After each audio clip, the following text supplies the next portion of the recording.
¿Qué tal? ¿Cómo le va? Muy buenas noches, bienvenidas y bienvenidos a su programa Mirada Crítica. Hoy es lunes 23 de marzo de 2020. Pues seguimos en esta problemática de la pandemia del coronavirus. Y bueno, déjenme primero agradecerles a ustedes que nos acompañan en Facebook Live. A ver si se pueden pasar por favor a la página de rompeviento.tv o bien a la página de rompeviento.tv en la plataforma de YouTube, donde bueno, pues vamos a seguir en esta transmisión. Recuerden, tenemos por ahí un segmento dedicado pues, a sus comentarios que pues, esperemos nos acompañen. Vamos a dedicar esta emisión también al coronavirus que pues, ahí sigue causando muchos problemas en términos de salud, en términos económicos, en términos psicoemocionales. Y el día de hoy pues, titulamos este programa El coronavirus, pandemia económica y de salud. Ya sabemos que los casos de coronavirus llegaron a México, tal como lo habían previsto pues, las autoridades, ¿no? Ayer el presidente López Obrador, en una gira para supervisar obras carreteras, que por cierto fue muy criticado por seguirlas haciendo, estuvo en Oaxaca, reconoció que se avisora una crisis económica por esta epidemia y pues también por la caída del precio del petróleo, pero él reafirmó su compromiso de entregar obras de infraestructura prometidas. Por otra parte, afirmó que hay fortaleza económica y que en su gobierno se han logrado reservas del Banco de México por 10,000 millones de dólares y por ahí pues se metió un poquito, digamos, en la política pues, del Banco de México, sugiriéndoles que pues, no se tocaran, aunque acusó que hay especulación financiera de quienes están sacando provecho de esa incertidumbre financiera.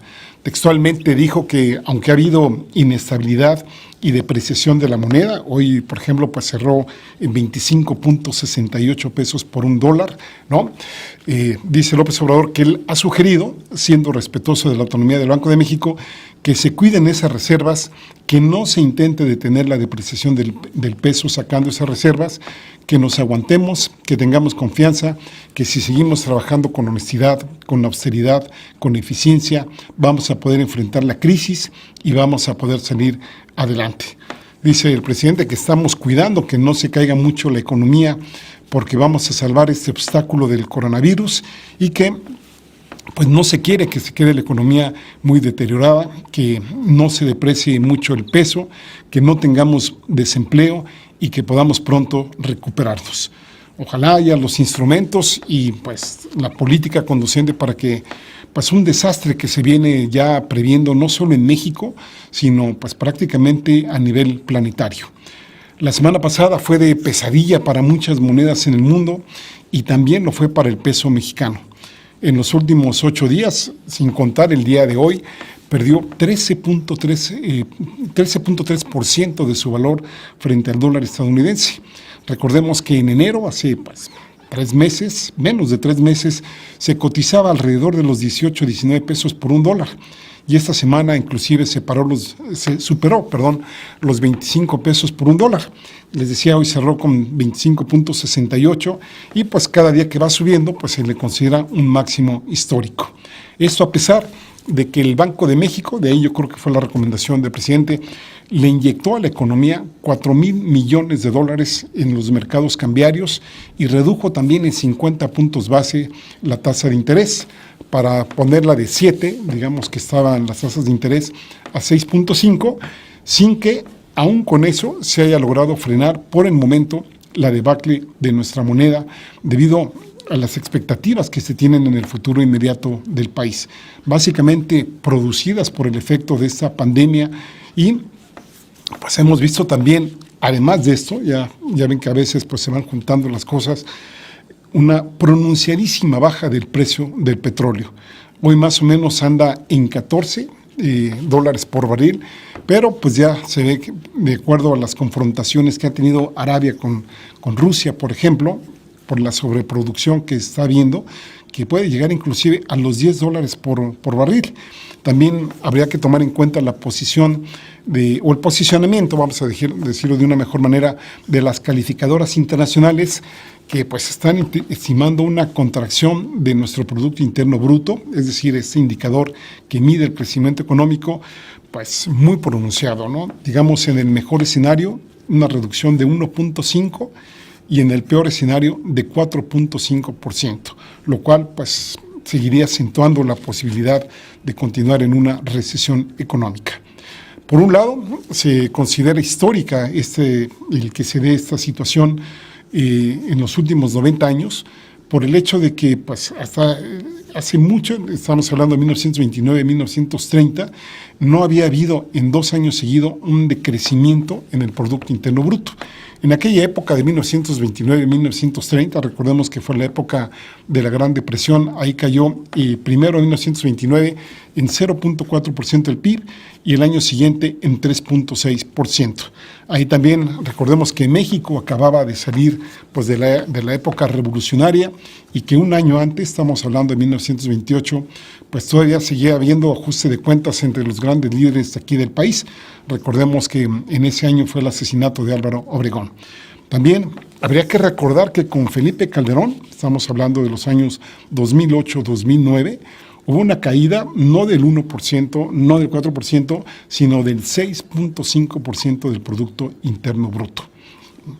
El hecho es que las empresas, con base a este argumento, es decir, la desaceleración económica, pues puede ser un arma de doble filo, porque por un lado se les puede pedir que inviertan, como lo ha hecho este gobierno, pero por otro lado, los empresarios, las empresarias pueden justificar que no van a invertir, que pues, esto les genera desconfianza, con lo que limitarían la creación de empleos y también, pues, obviamente, una recuperación salarial que se viene dando desde el año pasado.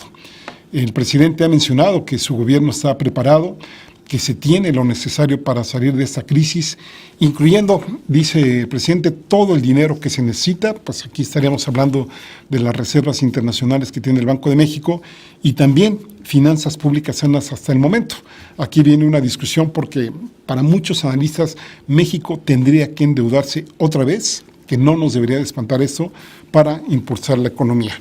Bueno, el presidente López Obrador dice que además de la baja del petróleo, pues tendríamos que estarle metiendo mucho dinero, digamos, a apoyar a las clases socioeconómicas bajas, lo cual a mí me parece muy importante, y que además no se deben descuidar otros rubros y habría que ir viendo un desglose, digamos, de cuáles son los principales sectores afectados con la caída del Producto Interno Bruto. Por ejemplo, en este caso está el sector industrial y el sector de servicios, que justamente se va a ir pronunciando un poquito más en las próximas semanas.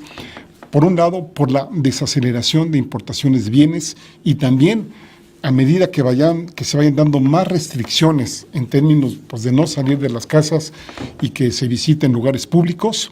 Por ejemplo, pues ya en la Ciudad de México y en varios estados ya no va a haber cines, no va a haber teatros, no va a haber museos. Esto pues va a frenar mucho la demanda interna y pues también hay que decirlo, la baja confianza del sector empresarial que no terminan de, digamos, pues de engarzar entre el gobierno y el sector empresarial, pues a mí me parece de una manera pues que no conciliatoria por las diferentes posiciones. Sabemos que el sector empresarial pues va a lucrar, va a tratar de ganar a tratar de tener las mayores ganancias en el menor tiempo posible y ahora lo que se trata de imponer es un nuevo modelo económico pues que sea más equitativo. Aquí conviene traer a las reflexiones de Ignacio Martínez Cortés. Él es coordinador del Laboratorio de Análisis en Comercio, Economía y Negocios de la Universidad Nacional Autónoma de México, que calcula, fíjense ustedes, que del 20 de marzo, es decir, unos pocos días antes, al 20 de abril, habrá pérdidas en nuestro país por 900,000 millones de pesos en este periodo, casi un mes. Esto sin incluir, es decir, no está tomando en cuenta en los cálculos pues lo que se produciría en la derrama económica en la Semana Santa. Esto pues debido básicamente a la falta de recaudación. Por ejemplo, el gobierno al haber menos consumo pues va a recaudar menos IVA, el impuesto al valor agregado. También al haber menos empleos, menos trabajos, pues va a recaudar también menores impuestos especiales sobre la producción y servicios, también menos impuestos sobre la renta. Y a eso habría que añadir la reducción de ingresos por el desplome, como les comentaba hace un rato, del precio del petróleo. Es cierto, México afortunadamente tiene una cobertura donde pues, nos garantiza un precio mínimo de $49 por barril, pero digamos, la mala noticia de esto es que este dinero se va a cobrar hasta el mes de diciembre. Es decir, de aquí a diciembre no se contarían con estos recursos. Dice este analista, los programas sociales del gobierno federal y los proyectos estratégicos de infraestructura corren el riesgo de no continuar. Aquí viene un problema que podría adquirir dimensiones muy serias: el despido o no de los trabajadores. Por un lado, las empresas van a aducir, van a argumentar la falta de ingresos que los lleve a despedir empleados, por lo que, pues dicen algunos economistas, habría que darle estímulos para que se vean lo menos afectados posibles. Uno de ellos sería posponer el pago de impuestos, adelantar el pago público a proveedores, una efectiva recaudación de la poca que haya, no permitiendo evasión ni ilusión de impuestos, y también el impulso del mercado interno con el consumo, pues ya lo estamos viendo a partir de hoy, tanto en la Ciudad de México como en el Estado de México y en otros estados, en las tiendas de barrio. Por ejemplo, pues empresas como Walmart y Oxxo, pues estos tienen esquemas de financiamiento propio. En cuanto al TEMEC, este especialista de la UNAM señaló que puede ser un punto en favor de la economía, ya que podría dar un jalón positivo a la empresa manufacturera, principalmente a los sectores aeroespacial, electrónico y automotriz. Aquí hay que decir, o citándolo más bien, que sin embargo, ello está sujeto a que el presidente López Obrador brinde confianza y certidumbre a los inversionistas y blinde la seguridad. Aquí hay que decirlo, por ejemplo, hoy tuvimos el caso pues, de la cervecera en Baja California, en donde ya se le fueron duros los empresarios al presidente, porque ahí hubo una consulta ciudadana de si poner o no la cervecera, la gente dijo que no, y bueno, el sector empresarial está muy molesto, y bueno, ya se sabe, por ejemplo, ahí que incluso la Comisión Nacional de Derechos Humanos emitió una recomendación para que no se hiciera ahí en Baja California y obviamente se preservaran, por ejemplo, los recursos hídricos de esta región. Entonces aquí podríamos decir que ni el TEMEC ni cualquier otro incentivo pueden dar un lado positivo a la economía, por lo que es muy importante pues, que haya una narrativa y pues no sé hasta qué momento se pueda lo más equilibrada posible entre las dos partes, aquí sí podríamos decirlo, en conflicto. No obstante, en mi opinión, esto último, es decir, tomar la posición del sector empresarial conservaría el status quo. Entonces, habría que ver pues, cuáles son los mejores mecanismos para resolverlo. Por lo pronto, el sábado, el presidente López Obrador habló con el presidente de Estados Unidos, con Donald Trump, donde pues, se negoció el cierre parcial, que no total, de la frontera, y según las versiones oficiales, se propuso ahí que en cuanto termine la emergencia sanitaria, se apuren, digamos, los mecanismos para que ya entre en vigor el nuevo TEMEC.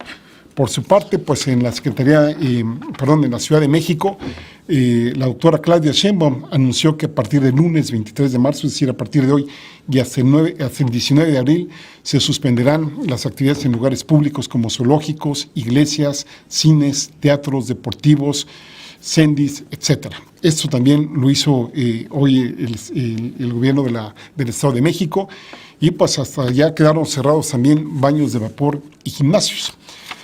Vamos a ver un poquito cómo se encuentra la situación aquí en México a partir de básicamente dos posturas que la podemos ver no solo en el renglón económico, sino también en el renglón salud. Aquí hay que decir que México pues, enfrenta varias guerras a su interior. Uno, pues la del crimen organizado, ya sabemos las cuestiones de inseguridad que vivimos. Dos, la cuestión política, los que no aceptan ceder nada de su status quo. Hablábamos hace rato del sector empresarial, por ejemplo. Uno tercero es la crisis económica, la que se tiene por sí misma, es decir, el poco crecimiento que ha tenido la economía. Y aquí, a partir de ese reconocimiento del poco crecimiento que ha tenido la economía, cómo enfrentarla, ¿no? Cómo salir de ese estancamiento económico. Y esta cuarta, que es justamente la del COVID-19. La lucha contra la pandemia como tal y la presión de cómo debe abordarse desde el punto de vista de algunos sectores. Aquí vamos a decir la primera versión, digamos el primer punto de vista. Nos dicen con pruebas y más pruebas de identificación de si una persona está o no infectada, el aislamiento extremo, el cierre de fronteras, bueno, todo lo que ya sabemos y que nos han dado bueno, por todos los medios posibles, y las críticas al gobierno de López Obrador calificándolo de irresponsable por el retraso en la toma de medidas para contener la transmisión, criticando al presidente de que sigue haciendo sus giras, o bien, digamos, la otra postura como lo está haciendo hasta ahora el gobierno. Vamos a ver este pequeño video y ahora regresamos para comentar precisamente la posición gubernamental. Ahora volvemos.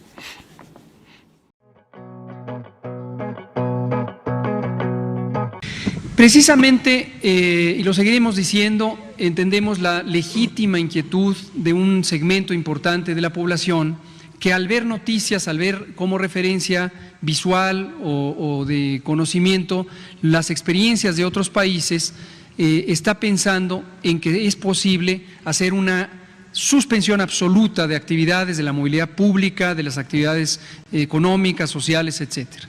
No perdamos de vista que cada país tiene una realidad social y económica distinta. En México tenemos, desafortunadamente, 50% de la población en condiciones de pobreza. 50%, la mitad de la población. Esto quiere decir que la mitad de la población vive al día. Vive de una pequeña inversión que hace en un comercio, por ejemplo, el comercio ambulante, vive de un pago de raya o de pago a destajo, vive de una pequeña cajita de ahorros familiar, tiene un pequeño comercio. Entonces, yo lo que pido es a la población a que, independientemente de que la preocupación por la salud, no solo propia, sino de la familia, de la comunidad y de todas y todos, es un elemento importante, no pierda de vista el otro aspecto, que es las importantes consecuencias sociales que tiene para las economías, para la subsistencia de los más desfavorecidos, el tener medidas extremadamente restrictivas. Entonces, en todo momento cuidamos el balance adecuado entre lograr que haya su sana distancia, no solamente en términos individuales, sino en términos poblacionales, pero que esto no afecte a la economía.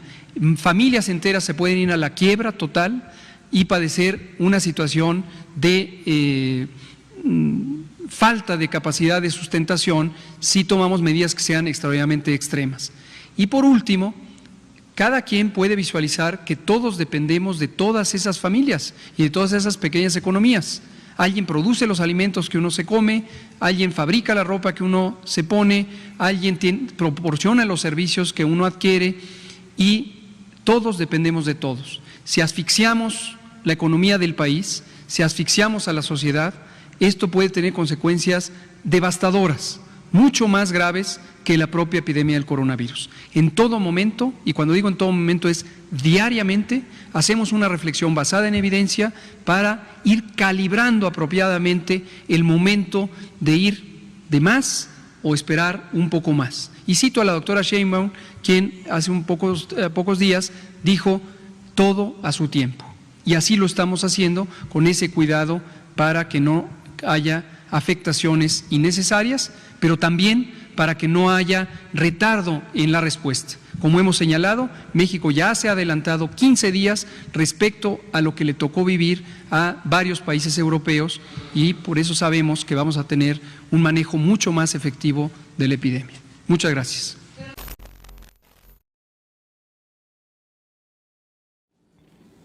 Bueno, pues ya escuchamos cómo está afrontando esta pandemia el gobierno mexicano. Por el momento, no haciendo extremo el aislamiento social hasta ahora. Apenas se están adelantando medidas de la fase 2, aunque hoy para la OMS México ya entró en la fase 2, para el gobierno mexicano aún no. Me parece a mí que independientemente de cómo se le clasifique, ya empezamos a tener. Por ahí López-Gatell el día de hoy anunciaba que de los 367 casos que se tienen hasta el día de hoy, 367 casos, solamente 5, digamos, no se conoce el antecedente de si fue un caso importado o fue un caso asociado a una importación, es decir, que una persona que se haya relacionado con una persona que haya viajado, que haya venido del exterior, pues haya contagiado, ¿no? Bueno, el hecho es que pues aquí lo que se trata es no terminar de derrumbar la economía de México, tratando pues obviamente de proteger el empleo de los trabajadores informales. a los grandes críticos, a los opinólogos, se les olvida que, bueno, que en México tenemos una estructura muy inequitativa, no de este gobierno que viene pues arrastrándose desde la época neoliberal de Miguel de la Madrid en adelante, en donde las personas que tienen la suerte de tener un empleo, 6 de cada 10 de ellas, ¿sí?, están, pues, digamos, en el sector informal, con lo cual no tienen un sueldo seguro y dependen muchísimo, en la gran mayoría de los casos, del día a día. Y aquí, pues, habría que decir la posible afectación que pudiera haber en las pequeñas empresas y la gente con menores recursos económicos. Es muy complejo equilibrar los efectos devastadores de la pandemia y los de la debacle económica si se cayera el país aún más en términos, digamos, pues, de recesión económica. Imagínense ustedes, no solo durante esta fase, sino después también de que termine esta pandemia, más pobreza, más desempleo, inclusive más inseguridad por posibilidad de que la gente que no tenga dinero pues empiece a robar, ¿no? Si no tienen, pues ¿qué van a hacer? Aquí en Chiapas hay algunas personas, el otro día me decían, bueno, o nos morimos por el coronavirus o nos morimos de hambre. También hay que ver que el aislamiento en las casas, pues si bien tiene efectos benéficos contra la pandemia, también pone posibilidades de otro tipo de riesgo, ¿no? Allá hay más hacinamiento, sobre todo en las casas pequeñas, ¿no? Recuerden ustedes que la política del Infonavit y de pues, de estos organismos, ¿no?, que son para Infonavit Foviste, pues son construir casas de 40 metros cuadrados. Imagínense ustedes. Allí hay, pues, obviamente, mayores posibilidades de violencia familiar, más competencia de recursos entre los miembros de la familia, ¿no? Asimismo, el COVID tiene otros efectos colaterales, distrae recursos de otras enfermedades que también siguen aquejando a la población mexicana. Por ejemplo, la tuberculosis, ¿no?, que mañana es el Día Mundial de Lucha contra la Tuberculosis, y otras enfermedades infecciosas. Aquí vamos a hacer una pequeña pausa y vamos a ver el punto de vista de dos colegas de la OMS que de alguna forma pues, defienden la postura del gobierno mexicano de cómo se está afrontando esta crisis del COVID-19. Ahora regresamos.